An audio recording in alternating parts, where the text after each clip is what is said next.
ये कहानी उस वक्त की है जब हमारी दुनिया जिसमें हम सब रहते हैं ये मुकम्मल तरीके से खत्म हो चुकी होती है और बचे कुचे लोग बड़ी सी रोबोटिक सिटीज पे रहा करते हैं। ये रोबोटिक सिटीज बिल्कुल एक बहुत बड़ी गाड़ियों की तरह होती हैं, यानी कि मूविंग सिटीज। और यहीं पे हम एक सबसे बड़ी मूविंग सिटी को देखते हैं जिसका नाम लंदन सिटी है। लंदन सिटी के कमांडर थेडियस अपने स्टाफ को कमांड देते हैं कि एक छोटी सिटी को पकड़ लिया जाए ताकि उसका सामान और खाना छीन लिया जाए। और यहाँ पर हम इस बड़ी लंदन सिटी को इस छोटी सिटी का पीछा करते हुए देखते हैं। छोटी मूविंग सिटी पर एक लड़की भी मौजूद होती है जिसने अपना चेहरा नकाब से ढका होता है। ये छोटा इंजन स्पीड में बहुत कम रफ्तार था जिसकी वजह से लंदन सिटी इसके करीब से करीब आता जा रहा था और बिल आखिर लंदन सिटी अपना बड़ा सा दरवाजा खोलकर इस छोटे इंजन को पकड़ लेता है और इस छोटे इंजन के टुकड़े कर दिए जाते हैं और इसको एक आग की जलती हुई भट्टी में डाल दिया जाता है। और ये फर्नेस यानी कि ये भट्टी इस पूरी लंदन सिटी का पावर सोर्स होती है जिसकी वजह से ये सिटी कहीं भी आ जा रही होती है। इस छोटी सिटी के लोगों को भी पकड़ लिया जाता है। लंदन सिटी इन्हें बिल्कुल नहीं मारना चाहती बल्कि वो इनको काम देना चाहती है, लेकिन छोटी सिटी वाले लोग यकीन नहीं करते। उन्हें लगता है कि जैसे हमें मार दिया जाएगा। तो यहाँ पे थेडियस आकर यकीन दिलाते हैं कि आप सबको उसी तरीके से यहाँ रखा जाएगा जैसे हमारे लोग यहाँ पर रहते हैं। यहाँ पर हम एक कैरेक्टर टॉम को देखते हैं जिसको पुराने जमाने की चीजें जमा करने का शौक होता है और वो हिस्ट्री में भी और टेक्नोलॉजी में भी महारत रखता है। यहाँ पे टॉम से मिस्टर वैलेंटाइन की बेटी मिलती है। वो टॉम से जानना चाहती है कि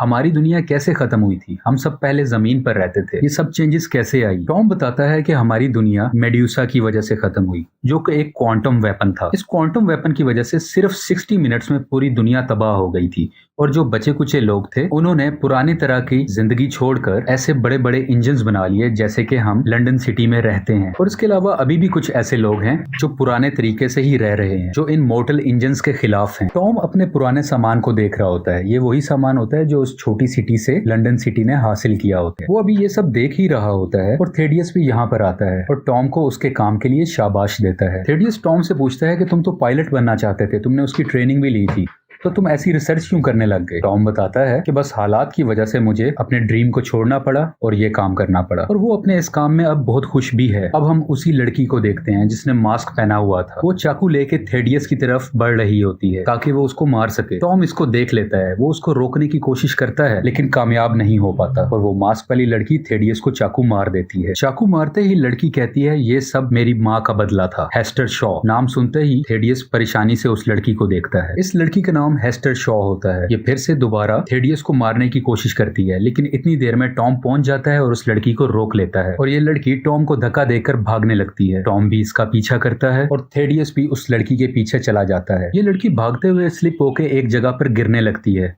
लेकिन टॉम उसी वक्त पहुंच के उसका हाथ पकड़ लेता है और उसे गिरने से बचाता है। और ये लड़की टॉम को बताती है कि हेस्टर वैसा नहीं है जैसा वो दिखता है, वो बहुत जालिम इंसान है, उसी ने मेरी माँ को भी कत्ल किया। और ये कहते ही वो अपना हाथ छुड़वाती है और उस बड़े से कुएं के अंदर गिर जाती है जहां से ये सारा गंद निकल के बाहर जा रहा होता है, यानी कि उस फर्नेस का वेस्ट मटेरियल इस जगह से निकलकर इंजन से बाहर जा रहा होता है और ये लड़की भी वहीं से बाहर निकल जाती है। और इतनी देर में थेडियस भी यहाँ पर पहुंच जाता है। टॉम घबराई हुई हालत में थेडियस को बताता है कि वो लड़की पता नहीं क्या बातें कर रही थी, वो आपको खूनी कह रही थी, कातिल कह रही। ये सुनकर थेडियस टॉम को उसी कुएं में यानी कि उसी ढलान टाइप कुएं में धक्का दे देता है और टॉम भी उस कुएं से घूमता हुआ बाहर जाके गिर जाता है। इतनी देर में थेडियस की बेटी आ जाती है और वो अपने वालिद से टॉम का पूछती है और थेडियस यहाँ पर एक्टिंग करते हुए कहता है कि टॉम और वो जो लड़की बाहर से आई थी वो दोनों आपस में लड़ रहे थे और लड़ाई के दरमियान दोनों इस कुएं में गिर गए, जिसका मुझे बहुत अफसोस है। वो एक अच्छा लड़का था। जाहिर है कि थेडियस यहाँ पर एक्टिंग कर रहा होता है और झूठ बोलता है। और उसी वक्त इस लड़की की नजर टॉम के एक दोस्त पर जाती है जो काफी डरा हुआ मालूम होता था। इसको शक होता है कि जैसे इसने कुछ देखा है, ये कुछ जानता है। अगले सीन में थेडियस एक हवाई जहाज को भेजता है ताकि वो कंफर्म कर सके कि वो लड़की और टॉम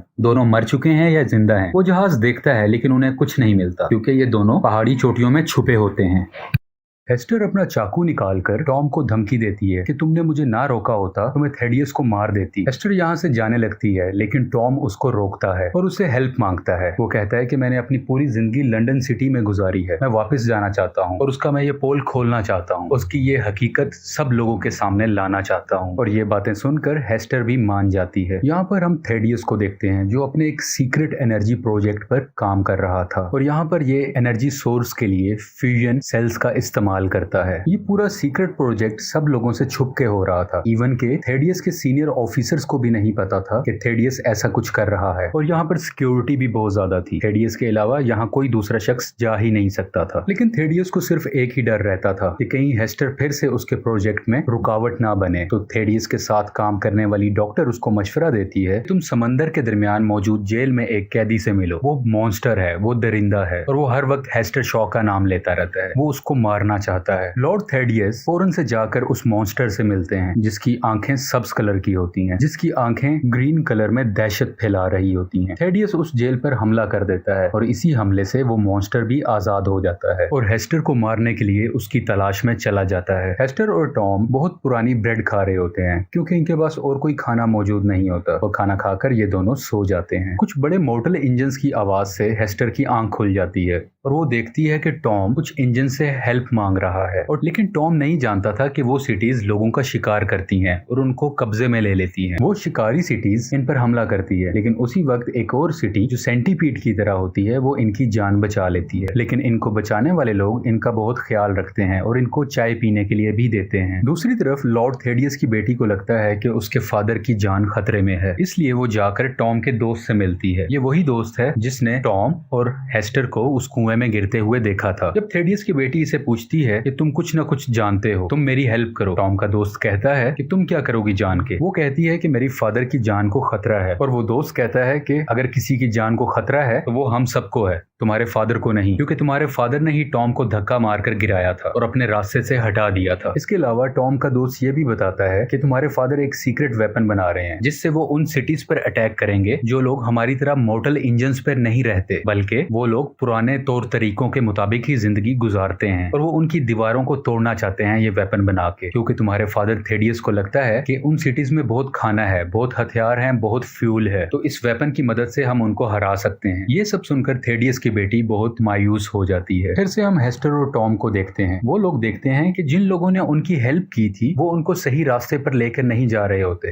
तो उन्हें शक होता है। वो इस इंजन का एक सीक्रेट दरवाजा खोलते हैं और कूदने का सोचते हैं, लेकिन हेस्टर की टांग जख्मी है, इस वजह से वो कूद नहीं पाएगी। वो उसे कहती है कि तुम कूद जाओ, लेकिन टॉम कहीं ना कहीं हेस्टर को पसंद करने लगा था, इसलिए वो भी नहीं कूदता। वो कहता है कि हम साथ ही रहेंगे। अब इनकी हेल्प करने वाले लोग इनको ऐसी जगह पर ले आते हैं जहाँ पर जिंदा लोगों की बोली लगती है, यानी कि उनको बेचा जाता है। हेस्टर शॉ की बोली लग ही रही होती है और एक रैंडम शख्स उसको खरीदने ही वाला होता है कि उसी वक्त लंदन सिटी की मोस्ट वांटेड क्रिमिनल एना फैंग आ जाती हैं। बेसिकली एना लंदन सिटी और थेडियस की पॉलिसीज के खिलाफ होती हैं, इसलिए ये मोस्ट वांटेड हैं। और एना फैंग यहाँ पे बहुत सी गोलियां चलाती हैं और सब लोगों को मारकर हेस्टर और टॉम की जान बचा लेती हैं। लेकिन उसी वक्त वो ग्रीन आइज वाला मॉन्स्टर भी वहां पर आ जाता है। लेकिन यहाँ पर हम ये भी देखते हैं कि हेस्टर शॉ उस मॉन्स्टर को बहुत अच्छे तरीके से जानती है, लेकिन अभी तक ये रिवील नहीं होता कि कैसे। और काफी मुश्किल के बाद एना फैंग इन दोनों को उस मॉन्स्टर से भी बचा लेती है और अपने जहाज में बैठ के आगे चल पड़ती है। अपने जहाज के सफर में एना हेस्टर से पूछती है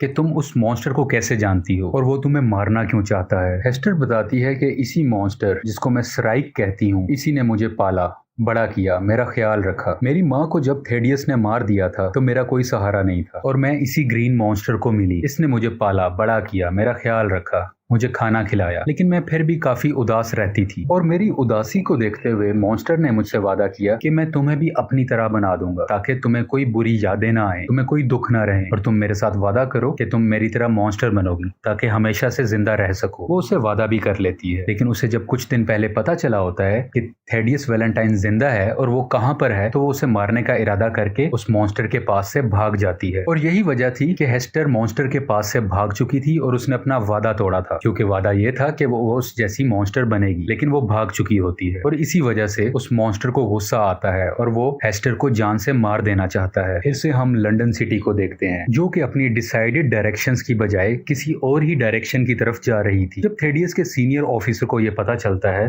तो वो उस चर्च में उससे मिलने आता है और कहता है कि मेरी मर्जी के अलावा तुम ये कैसे कर सकते हो। थेडियस का सीनियर ऑफिसर देखता है कि थेडियस एक बहुत बड़े सीक्रेट प्रोजेक्ट पर काम कर रहा है और ये कुछ और नहीं बल्कि वही मेड्यूसा प्रोजेक्ट है। इसी प्रोजेक्ट की वजह से आज से बहुत सालों पहले हमारी दुनिया भी तबाह हो चुकी थी और अब थेडियस वही वेपन दोबारा बना चुका होता है। इससे पहले कि सीनियर ऑफिसर थेडियस को रोकता, थेडियस उसको गोली मार देता है और ये सब होता थेडियस की बेटी और टॉम का दोस्त भी देख रहे थे। यानी कि थेडियस की बेटी को अपने फादर की सच्चाई का पता चल चुका है। दूसरी तरफ एना फैंग अपने हवाई अड्डे पे पहुंच जाते हैं और अपने जहाज को यहाँ पर लैंड कर देते हैं और वो अपने साथियों से मिलती है और टॉम और हेस्टर को भी उनसे मिलवाती है। इनको पता चलता है कि लंदन सिटी हमारी तरफ बहुत ज्यादा स्पीड से बढ़ रही है, वो हम पर अटैक करना चाहती है। और एना फैंग बताती हैं कि थेडियस के पास अब मेड्यूसा सिस्टम है, उसको रोकने का एक ही तरीका है कि उस सिस्टम को क्रैश किया जाए, जिसका अभी तक इनको कोई हल नहीं मिल रहा होता। हेस्टर शॉ अपने पास्ट को याद करते हुए बताती है कि उसकी मदर और थेडियस बहुत अच्छे दोस्त थे, दोनों बहुत प्रोफेशनल साइंटिस्ट थे। लेकिन जब उसकी मदर ने मेड्यूसा का कंट्रोल करने वाली मशीन इजाद की तो उसको देखकर थेडियस के अंदर लालच आ गई और थेडियस ने उसकी माँ को मार दिया ताकि वो उस मशीन को हासिल कर दे और मेड्यूसा को कंट्रोल करने वाली पावर उसके पास आ जाए। अब सिर्फ यही हल है कि वो क्रैश ड्राइव मिले जिससे वो सिस्टम क्रैश कर सके, लेकिन अब तक वो ड्राइव कहाँ है किसी को कुछ पता नहीं होता। ये सब इस मुसीबत में होते हैं और उसी वक्त एक और मुसीबत यानी कि वो मॉन्स्टर भी आ जाता है और इस एयरपोर्ट को मुकम्मल तरीके से तबाह कर देता है। सब सोल्जर्स मॉन्स्टर को मारने की कोशिश करते हैं लेकिन इस पर कुछ असर नहीं होता और ये मॉन्स्टर टॉम को भी पकड़ लेता है। टॉम को मारने ही वाला होता है कि टॉम को मत मारो, मैं इसे प्यार करती हूँ। जब ये मॉन्स्टर उसकी आंखों में आंसू देखता है, उसको उदास देखता है, तो वो टॉम को छोड़ देता है क्योंकि मॉन्स्टर कभी भी नहीं चाहता था कि मेरे किसी भी काम की वजह से हेस्टर को उदास होना पड़े, उसे रोना पड़े। और अब हम देखते हैं कि यही मॉन्स्टर डैमेज होने लगता है यानी कि तबाह होने लगता है और मरने से पहले वो हेस्टर को एक लॉकेट देता है। वो उसे बताता है कि जब तुम मुझे मिली थी तो ये लॉकेट तुम्हारी गर्दन में था और इसको मैंने संभाल के रखा था। वो उसको वो लॉकेट दे देता है और ये सब लोग अपने हवाई जहाज में बैठ के उस एयरपोर्ट से निकल जाते हैं और वो मॉन्स्टर वहीं पर मर जाता है और पूरा का पूरा एयरपोर्ट भी तबाह हो जाता है और वो सैंगहू में पहुंच जाते हैं यानी कि वही सिटी जहाँ पे लोग पुराने तौर तरीके के मुताबिक ही जिंदगी गुजार रहे होते हैं। अब हम फिर से थेडियस को देखते हैं जो अपने लोगों में अनाउंसमेंट करता है कि हम सैंगहू की वॉल को गिरा देंगे। बेसिकली सैंगहू की वॉल बहुत मजबूत थी जो आज से पहले कोई नहीं गिरा सका था, लेकिन थेडियस बताता है कि अब हमारे पास वो वेपन है जिससे कोई भी जंग जीती जा सकती है और अब हम उस वॉल को गिरा देंगे और अब हम सैंगहू पर भी कब्जा कर लेंगे। हमें खाना मिलेगा, हमें फूड मिलेगी, हमें फ्यूल,